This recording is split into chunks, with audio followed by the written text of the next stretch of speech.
प्रभाग नंबर 12 की हबीबिया कॉलोनी में राष्ट्रवादी कांग्रेस पार्टी का तशहीरी जलसा मुनक्किद हुआ। जलसे में एनसीपी अजीत पवार गढ़ के उम्मीदवार अब्दुल मुकीद, डॉक्टर अर्शिया कौसर, नुमाइंदा उम्मीदवार सैयद दस्तगीर और हबीब मौलाना मौजूद थे। इस मौके पर मकामी अफराद ने चारों उम्मीदवारों का इस्तकबाल किया। इस मौके पर कसीर तादाद में मकामी अफराद भी मौजूद थे। ये हकीकत में बताती हूँ कि इस एरिया में हम लगातार 8 दिन से घूम रहे हैं, मुलाकात कर रहे हैं। इस एरिया में सिवाय जंगल राज के कुछ नहीं है। वो कहते हैं ना एक मूवी में, डर का बिजनेस फिर की ले रहा है रॉन्ग नंबर। कब तक? 30 साल हो गए हैं। इस डर के बिजनेस को खत्म करिए। आपने लकड़ी काटने वालों को आपने ओहदों पर बिठाया, महापौर बनाया, उप महापौर बनाए, सभापति बनाए, विरोधी पक्ष नेता बनाए। कांग्रेस की भी सरकार थी तब सेंट्रल में। हुआ क्या है? आज हम लकड़ी का भूसा बन गए हैं और उनके शोरूम बन गए हैं, उनके फंक्शन हॉल बन गए हैं। और एक बात मैं आपको बताती हूं कि ऊपर ये बात चल रही है कि पाकिजा नगर, ये जो हिलाल नगर है, ये जो एरिया है, कि यहाँ के लोग जो है कुछ नहीं है। यहाँ के लोगों को बस जो है थोड़ा सा वोटिंग से पहले, 1-2 दिन पहले जरा सा चॉकलेट दे देंगे तो ये हमें दे देंगे। क्या हम इतने कमजोर हैं? तकलीफ आप बर्दाश्त कर रहे हो, आपके घर डूब रहे हैं। न जाने कितने घरों को इसका मुआवजा पैसा भी नहीं मिला है। हमारे बच्चों की तालीमी तरक्की तो दूर की बात है, यहाँ की बुनियादी जरूरतें ही बिल्कुल भी नहीं है। इस डर को खत्म कीजिए। हम जब इस एरिया में घूम रहे थे, सबसे मुलाकात कर रहे थे और हम वोट मांगने के लिए नहीं बल्कि सबके मसले हम रिकॉर्ड कर रहे थे, तो हमें पता चला हमारे जो आसपास के जो लोग थे वो मुखबिर, गली गली मुखबिर यहाँ पर तैयार है। हमारे पीछे पीछे मुखबिर भेजे गए हैं। तो मुझे समझ में आया कि यहाँ पर गरीब लोगों को कितना डराया जाता है। डरना नहीं है, इन्हें हटाना है। हम भी कांग्रेस से थे, मैं भी कांग्रेस से थी, मेरे वालिद साहब भी थे, मगर हमने 20 साल से जो मुसलसल चलते आ रही थी कांग्रेस पार्टी, हमने उसको छोड़ दिया है।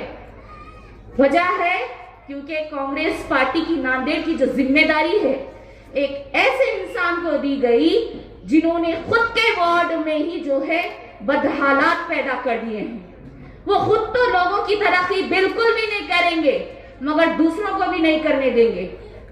आज हम राष्ट्रवादी कांग्रेस घड़ी की जानिब से खड़े हैं। आपको अपना नगर सेवक चुनना है, आपको डॉन को मुंतखब नहीं करना है, आपको कब्जे मारने वालों को मुंतखब नहीं करना है, जो आपके लिए घरकुल के जरिए मकान दे सके उसको मुंतखब करना है। आपको उन लोगों को मुंतखब नहीं करना है जो उनकी चौखट पर भी आपको आने नहीं देते, बल्कि आपको उनको मुंतखब करना है जो आपके दिलों पर दस्तक देते हैं। दरअसल में जब इंतखाबात आते हैं, जब इंतखाबात का सिलसिला शुरू होता है, तो तब आपके सामने हर एक पार्टी आती है और अपने ख्यालात का इजहार करती है। इसी एतबार से मैं भी आपके सामने राष्ट्रवादी जानिब के तरफ से उस उम्मीदवारी की हैसियत से यहाँ खड़ा हूँ जो कि हमारा इलेक्शन महानगर पालिका का ये इलेक्शन 15 तारीख को होने जा रहा है और हमारी नहीं है। आप तमाम हजरात से पुरखुलूस गुजारिश करता हूं कि आप हजरत पहले किसी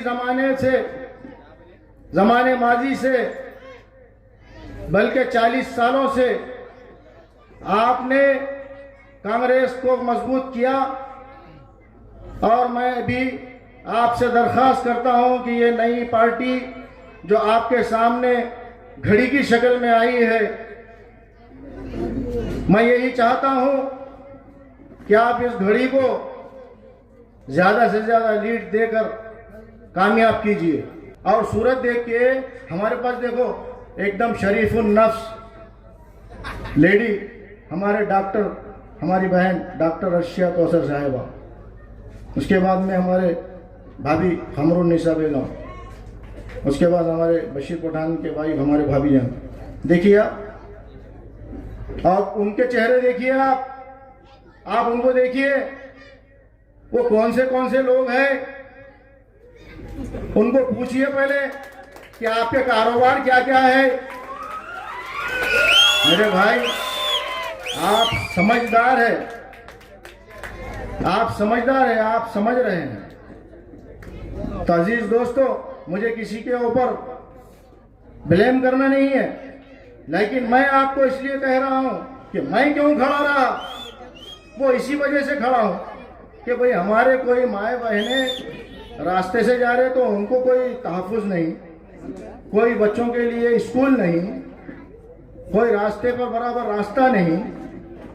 और हम अगरचे कोई बिजनेस कर रहा है, कोई कारोबार करता है, तो वहां पर गुंडे लोग जाके उससे खंडनी वसूल कर रहे हैं। किसी का प्लाट महफूज नहीं है। अब अपने आप के अगरचे चुनकर आए तो आपके प्लाट भी बचा के रखो, नहीं तो कभी भी प्लाट चले जा सकता। समझ रहे ना? तो ये कंडीशन है खड़े रहने वालों की। तो अजीज साथियों, मैं आपसे यही गुजारिश करने आया हूं, आपको यही बताने आया हूं। और ये जो मजलिस है और ये जो कांग्रेस है, ये भी अंदर से मिलेज वाले हैं। तू रो ऐसा कर, मैं मारे ऐसा करता हूं, ऐसा कुछ भी नहीं है। अब ये जो कांग्रेस है, मैं यहाँ पूर्वग्रस्त के वक्त आया था, ये पीछे इलाके में। तो जब मैं पूर्वग्रस्त में आया, मैं बोला भाई ये देखो, आप जो है क्या करिए कि जो पूर्वग्रस्त में जो फॉर्म फिलअप करते, जो फॉर्म भरा जाता, उसको जो है सही तरीके से भरना चाहिए। तो उसमें कैसा है कि एक तहसीलदार की तरफ से तलाटी है, फिर नगर पालिका की तरफ से बिल कलेक्टर है, तो इनके हाथ से वो फॉर्म भरना, और उसमें जो 2 विटनेस है, और उसमें जो है फॉर्म के अंदर सही तरीके से फॉर्म फिलअप करो, और फिलअप करके वो सही तरीके से दे देना तलाटी के पास में और बिल कलेक्टर के पास। तो ये आपके महापौर साहब, अरे हमको सब समझता, तुमको बोलने की जरूरत नहीं है, राजकारण बाद में करेंगे। अब इन्हों क्या यहाँ पे अरबी के किताबा बेच रहे थे। अजीज दोस्तों, हुआ ये उल्टा कि लोगों को पैसा नहीं मिला, गरीबों के घर में पानी चला गया, जिससे उनके अपने बकरियां बीमार हो गए, उनके मुर्गियां बीमार हो गए, वो लोग खुद बीमार हो गए। घर में पलंग था, पलंग सड़ गया, अनाज था, अनाज सड़ गया। कौन जिम्मेदार है? गरीब आदमी कहां से लाएगा? और वो कोपन के चावल बाद में लेकर आके बांट के बतला रहे, अच्छे चावल उधर, खराब चावल इधर। क्या है मेरे भाई, ये समझ लो।